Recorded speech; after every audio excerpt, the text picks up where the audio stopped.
Okay, good morning class. I already checked your quiz papers.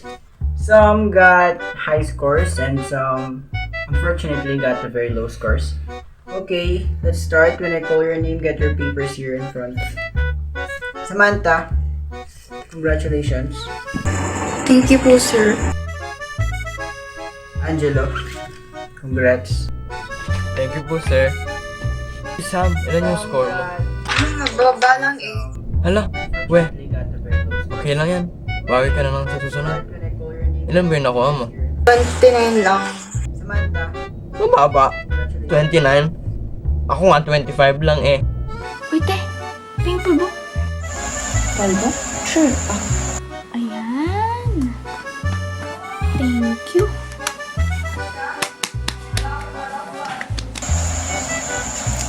Lip tint meron ka? Tint, wala man. Hiniram ni Samantha kanina. Wala. Okay. Day, ibitan mo nga ako, Day. Ang init eh. Oh, sige. girls at the back. Ang ingay nyo. Puro kayo harot. Hindi naman kayo nakikinig sa klase. Kanina pa yan. Sige po. Sorry, sir. Sorry po. Minus 5, direct to the card. Ilan ka? Score ko?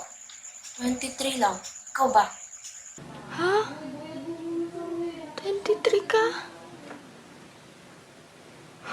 Sana all 23. 7 lang ako. Pagsak. 7 lang ako. Sabi mo, di ka nag-review. Mas mataas ka ba sa akin? 7? Seryoso? Promise, hindi talaga ako nag-review. Anong gagawin ko, Mari? Okay lang yan. Okay lang yan. Papalayasin ako ng nanay ko. Okay lang yan. Sinalayasin ako doon. Tingi bagong nanay, Mari. Bigyan mo ako ng bagong nanay. Papagalitan ako ng nanay ko. Yari ako. Hoy. Huwag mo ito pagkakalat kahit kanino, ah. Chismosa Promise, kayo. promise. Hindi ko pagkakalat ako. O dyan, anak, scores mo. Nung first quiz nyo, ang taas naman ng score mo. Besides, ikaw nga yung highest. Nung first quiz, you got 30. Second, you got 27. And now, on our sixth quiz, 15 lang ang nakuha mo, anak. If consistent ang pagbaba ng scores mo, baka pagdating ng 8 quiz natin, 9 na lang ang makuha mo. Ha? Paano na pala ko yun, sir? Mahagula ka po dito. Okay, as for Mr. Enriquez's case, his score in the first quiz is 30.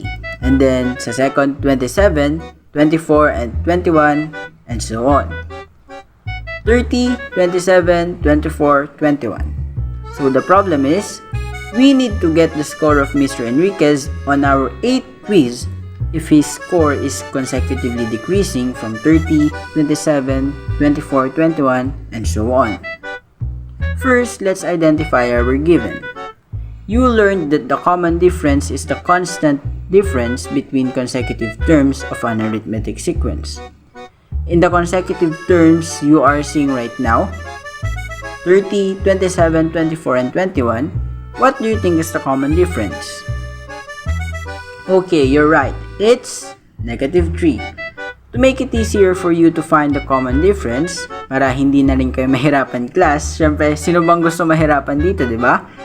We can find the common difference, or denoted by D, by subtracting the first term to the following term of our sequence, since ang order ng ating terms ay decreasing. Let's subtract 30 from 27. We'll get 3. But sabi ko nga, dahil decreasing ang order natin, our D will be negative 3. Alright, so we got our first given. D is equal to negative 3. For the next given, a sub 1, we have 30. Because our first term is the a sub 1, and the value of our first term is 30, so a sub 1 is equal to 30. Next, we have a sub n. A sub n will be our nth term. Nth term will be equal to 8 because we need to find the score of Robertson for their quiz on their 8th quiz. So n is equal to 8, and therefore a sub n is equal to a sub 8. Alright, so we have all the value of 4 hour given. Now, let's substitute them to the formula.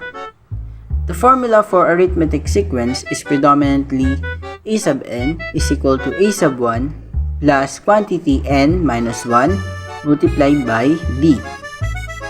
If we will substitute our given to the formula, it will become a sub n is equal to a sub 8, n is equal to 8, a sub 1 is equal to 30, and d, or the common difference, is the negative 30. Then the equation will become a sub 8 is equal to 30 plus quantity 8 minus 1 multiplied by negative 3. Let's solve the equation inside the parentheses. 8 minus 1 is simply equal to 7. It will be a sub 8 is equal to 30 plus 7 multiplied by negative 3. 7 multiplied by negative 3 is equal to negative 21. Therefore, a sub 8 is equal to 30 minus 21. You just simply subtract them and we'll get 9. Hence, if Robertson's score is consecutively 30, 27, 24, 21, and so on, Robertson's score for the 8th quiz will only be 9. You got it, class? Ay, oo nga po pala sir. I'm sorry po. But I promise po that on our next quizzes, mag-review na po ako ng mabuti. Salamat po.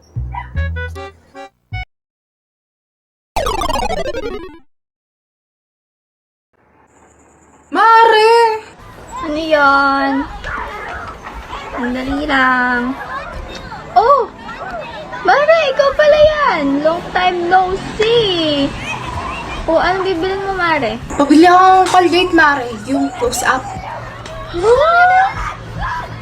Mare, ano ba talaga? Close up o Colgate? Close-up nga, Mare. Ulit-ulit. Sama mo na rin naman sang yellow, katol, tsaka kape, Mare. Alam mo ba yan si Aljur, Mare?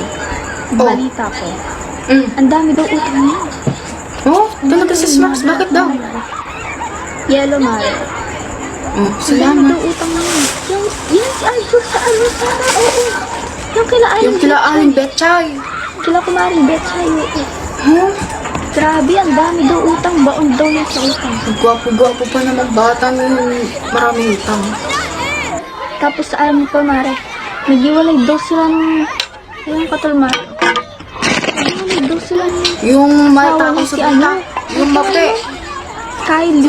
Yung Kylie. Oo, Mare, Kylie. grabe. Grabe. Kagwapo-gwapo pa namang bata yun. Agay sila ng... Eh, kasi, Mare, ito yung ano, Mare. Bumili na, Mare. Bale, 120 lahat, Mare. Ito, oh. Salamat. Eh, kasi, Mare, ganito yan. Ito ako, kwento ko sa'yo, ah. Sige, sige. Aljura, pinautang na kita ng 1 to nung nakaraan. May interest nga dapat yun, iho, pero naawa ako sa pamilya mo kaya di ko na nilagyan. Aba, ang sabi mo babayaran mo sa katapusan. Anong petsa na, Aljur? Pasensya na po, senyora. Magbabayad po ako sa ikalawang buwan. Pero pwede pong pautang naman ng 1,000. May sakit po kasi si Kylie. Kailangan po namin ng pera pang gamot. Naku po. O siya, sige, papautangin ulit kita. Pero, bawat buwan, doble nung halagang inutang mo sa akin ng ipapatong kong interes, ha? Sige po, Aling Marites. Maraming salamat po talaga. God's will po talaga kayo. Salamat po. Plus points po kayo sa langit. Sana po, magkita po kayo ni San Pedro. Oo, Mare. Tapos alam mo ba yung si Aljur? Hindi siya nagbayad ng utang niya kay Aling Marites ng 8 buwan. Oh, di ba may interest na? Sobrang ang laki ng patong ng interest. Doble ng halaga. Tapos hindi pa siya nagbayad talaga. Ay, nako. Napakaano talaga. Ay, nakakaano talaga. Pagti kay Aling Marites, walang buwan. Oo, kaya ganun na lang talaga kalaki yung utang niya ngayon. Ay, naku, bata na to. Pero paano nangyari yun, Mari? Ba't ang laki ng utang niya? Ay, naku, Mare. Hindi ka ba nag-aral ng geometric sequence ng kabataan mo? Ay, ganito yan. Turuan kita, ha? Eh, kung di mo kasi na itatanong, Mare. Ako kasi, nung kabataan ko, tinalo ko yung talino ni Einstein talaga sa math. Oo, ang galing-galing ko sa math dati. Nilaban pa ako ng dati sa MTAP. Kung di mo na itatanong kasi. Kasi ano, nung naman ko si Isaac Newton, kaya si Isaac Newton, di ba? Siyempre, famous yun. Si Isaac Newton.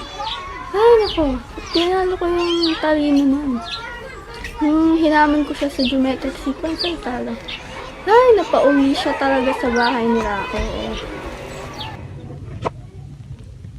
Ganito yan, Mare.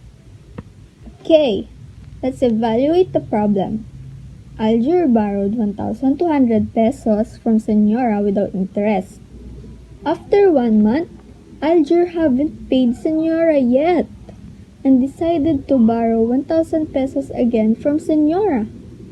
So Senora decided to double the amount of money Aljur owed her as interest each month.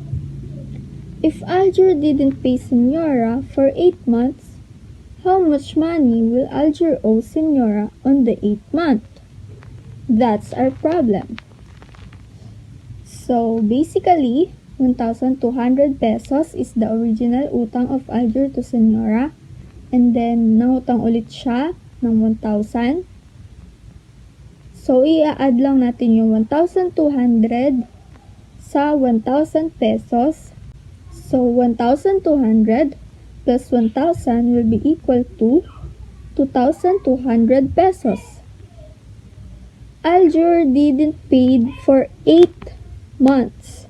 So mathematically speaking, we should double the amount, 2,200 pesos, 8 times. Alright.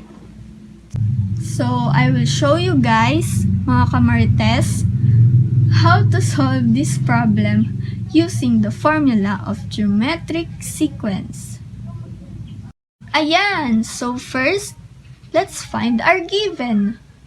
Our first term, or our A sub 1, is equal to 2,200 pesos. Yan yung pinag-add natin kaninang mga value. Hindi siya 1,200 and hindi rin siya 1,000. Pwede na! Kasi, yung geometric sequence natin will start doon sa utang na may interest na nakapatong na double its amount. Alright, so we now have our first term. Our A sub 1 is equal to 2,200 pesos. Let's move on to our second given. Move on then pag may time. We should find the common ratio, which can be written as the symbol small letter r.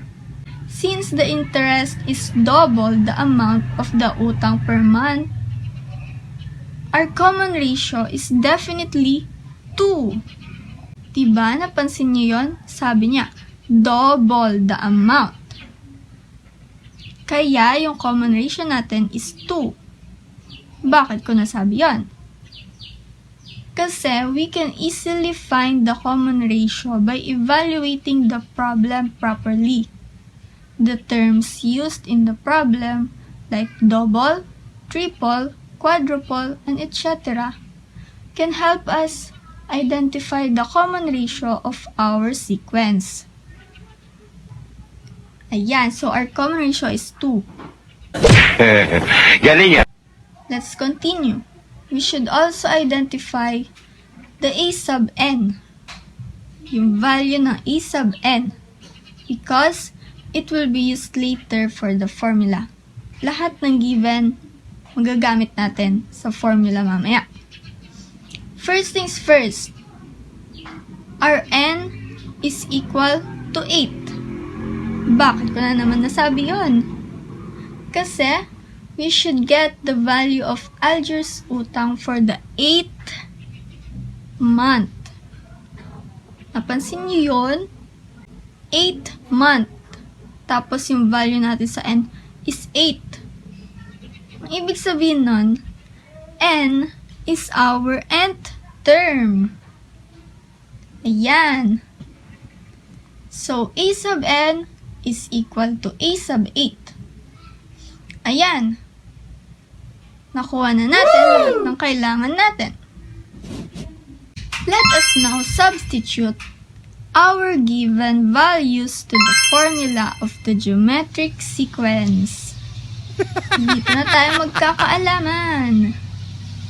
A sub n is equal to a sub 1 multiplied by r raised to open parenthesis n minus 1. Ayan, intindihin muna natin yung formula. A sub n, yan yung kinuha natin kanina na nth term natin, which is a sub 8. A sub 1, as we all know, yan yung first term natin. Yung small letter r, yan yung common ratio natin. Yung n, yung nth term natin. So, our given for a sub n is a sub 8. Kakasabi ko lang. Our given for a sub 1 is 2,200 pesos. Our value for r, or common ratio, is 2. And our value for n is 8. Yan. So, pag sinubstitute natin yan, yung an, or a sub n, ay magiging a sub 8 is equal to yung a sub 1 natin, papalitan natin ang value niya na 2,200 multiplied by our common ratio, papalitan natin ng 2 raised to n, papalitan natin ng 8 minus 1. Yan. So, yung bago nating equation is a sub 8 is equal to 2,200 times 2 raised to 8 minus 1. Wow naman! Wow! Wow! Ayan, so let's solve. Unahin natin yung nasa parenthesis, yung nasa loob ng parenthesis. 8 minus 1. 8 minus 1, 7. Hay nako, pang grade 1. Sinong hindi makakakuha dyan? Pang grade 1. Oh my gosh. 2 raised to 7 is equal to 128. Yung 2 raised to 7, 2 multiplied by 2, multiplied by 2, multiplied by 2, ganun lang yan. Hindi siya 2 times 7. Mali yun. Mali yung magiging sagot doon. Yung 2, i-raise natin sa 7 to the power of 7. Kaya makuha natin 128. Ayan. Let's move on. 2,200 times 128 is equal to 281,600 pesos.